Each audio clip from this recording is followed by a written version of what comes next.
4월 22일 월요일.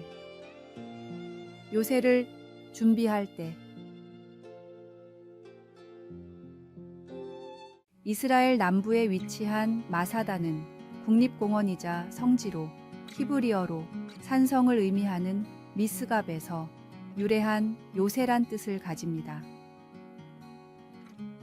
이 요새는 거대한 바위 절벽 사이에 왕궁처럼 솟아 있으며 지붕에서는 사방의 적을 감시할 수 있고 좁고 거친 협곡에 위치해 소수로도 방어가 가능했습니다.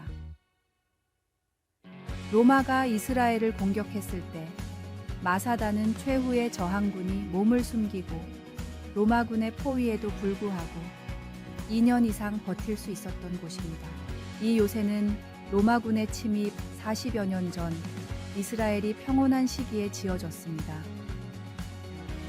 평화로운 때에 왜 이렇게 견고한 요새를 지어야 하냐는 의문을 가진 사람들도 있었겠지만 바로 그 평화로움이 견고한 요새를 지을 수 있는 기회였고 결국 세계 최강의 군대를 상대로 오래도록 저항하며 독립을 위한 싸움을 벌일 수 있었습니다. 지금 우리 삶에 아무런 어려움이 없다면 감사한 마음으로 믿음의 요새를 준비해야 합니다. 주님을 향한 견고한 믿음은 형통할 때가 아닌 위기의 때에 빛을 발합니다. 사탄의 강교에도 끄떡없이 믿음을 지킬 수 있는 견고한 말씀의 요새를 마음에 세우십시오. 말씀. 여호와는 나의 반석이시요 나의 요새시요 나를 건지시는 이시요 나의 하나님이시요 내가 그 안에 피할 나의 바위시요 나의 방패시요 나의 구원의 뿌리시요 나의 산성이시로다. 찬송 204장. 주의 말씀 듣고서. 오늘의 만나.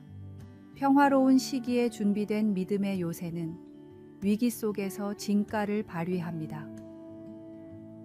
감사함 속에 견고한 말씀으로 무장하고 모든 도전 앞에서 끄떡없는 믿음을 지키십시오.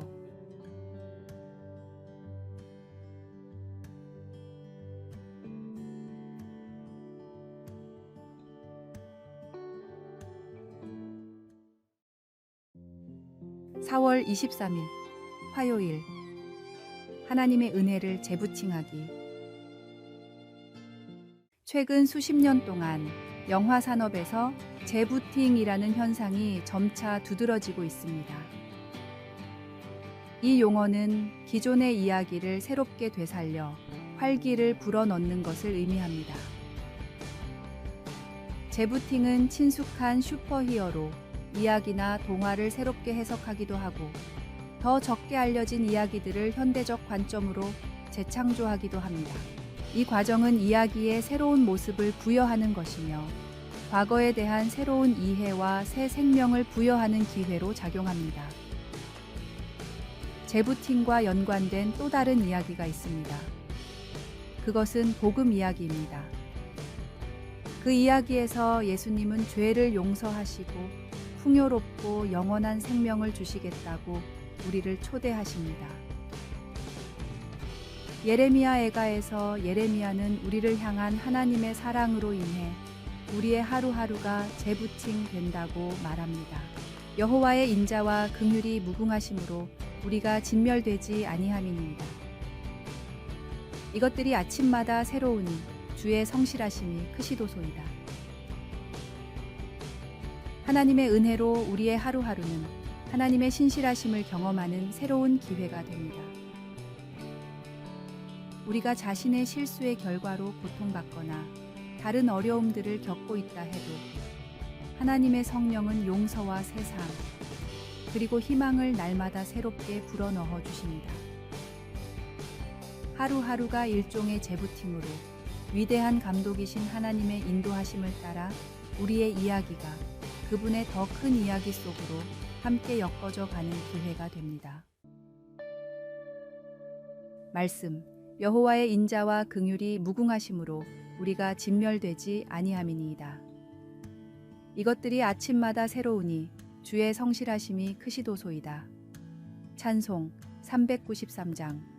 오 신실하신 주. 기도.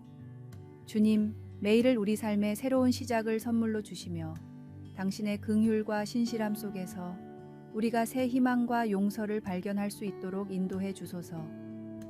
우리의 매 순간이 당신의 사랑으로 재부팅되어 당신의 위대한 이야기 속에 더 깊이 편입될 수 있게 하소서. 아멘.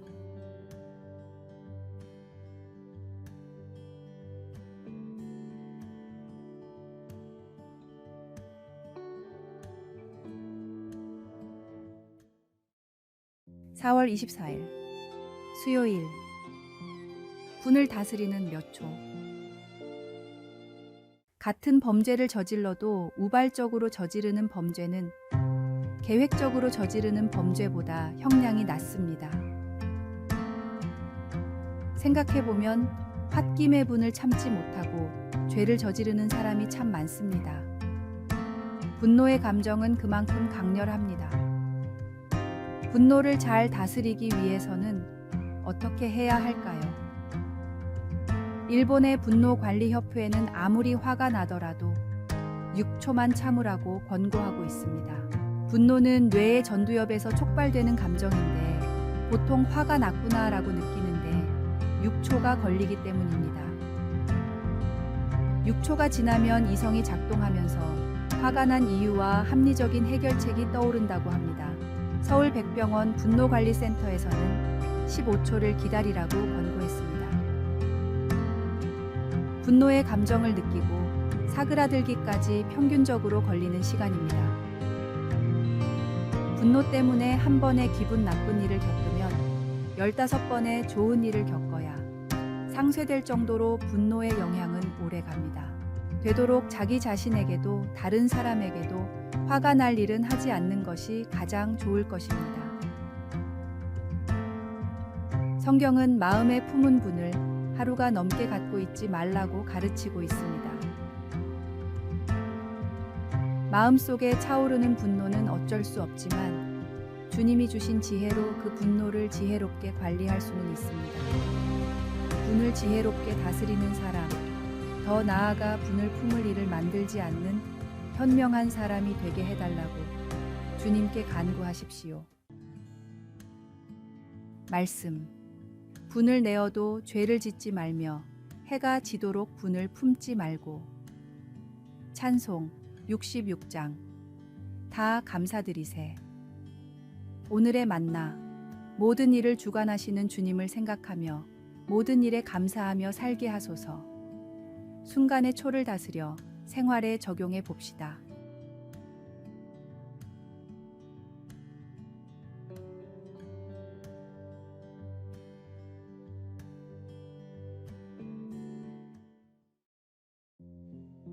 (4월 25일) 목요일. 하나님의 음성.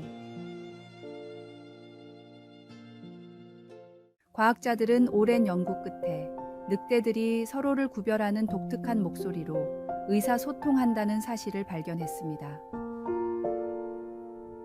이들은 한 과학자가 개발한 특별한 음향 분석 프로그램을 통해 늑대의 울음소리 속 다양한 음량과 음색을 분석함으로써 각 늑대를 100% 정확하게 식별할 수 있었습니다. 성경에서는 하나님이 사랑하는 창조물에 각기 다른 목소리를 인식하시는 여러 사례를 제시합니다. 예를 들어 하나님은 모세의 이름을 부르시며 그에게 직접 말씀하셨고, 시편의 다윗은 자신이 하나님께 부르짖을 때 하나님께서 성산에서 응답하신다고 선포했습니다. 바울 사도는 하나님의 백성이 그분의 음성을 듣는 것이 얼마나 중요한지 강조했습니다. 에베소 교회의 장로들과 이별하며 바울은 성령의 강권에 따라 예루살렘으로 가겠다고 결심했고, 거짓 선생들이 교회 안에서 나타날 것을 경고하며 장로들에게 하나님의 진리를 깨어 분별하도록 당부했습니다. 이 모든 것을 통해 우리는 예수님을 믿는 신자로서 하나님께서 우리의 기도에 귀 기울이시고 응답하신다는 것, 그리고 성령님이 우리에게 성경 말씀과 일치하는 하나님의 음성을 듣게 해주시는 능력이 있음을 알 수 있습니다. 말씀.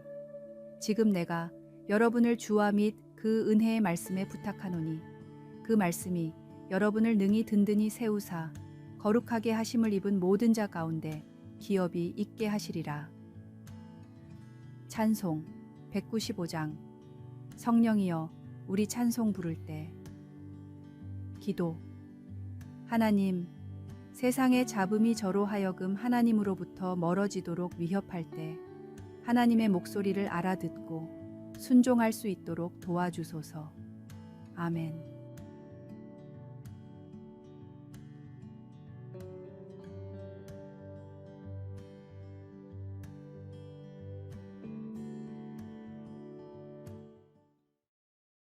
(4월 26일) 금요일.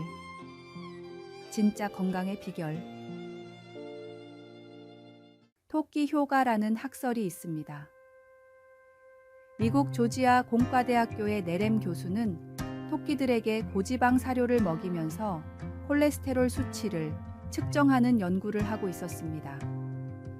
그런데 일부 토끼들의 혈관이 매우 건강했습니다.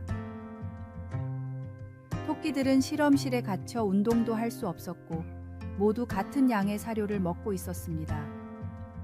때문에 과학적으로는 혈관이 건강할 수 없는 상태였습니다.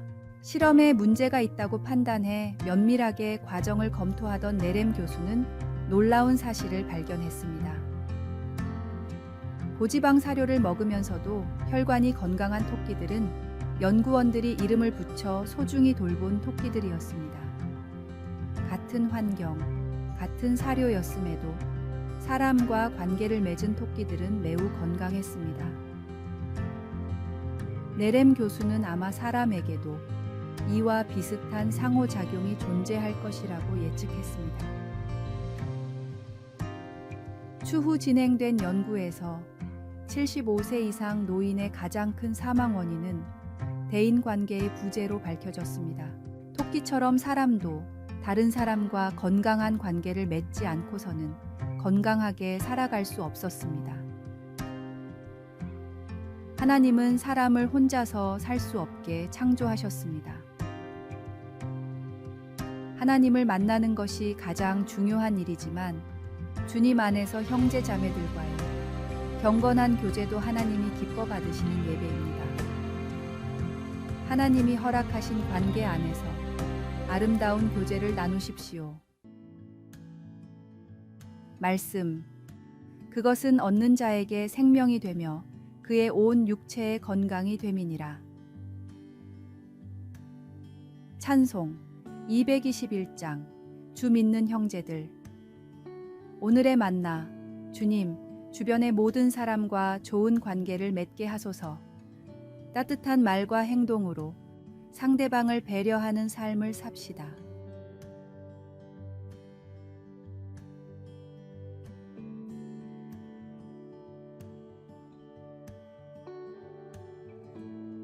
아래의 빨간색 글자 구독을 누르시어 더 많은 전도의 열매를 맺으시기를 기도합니다.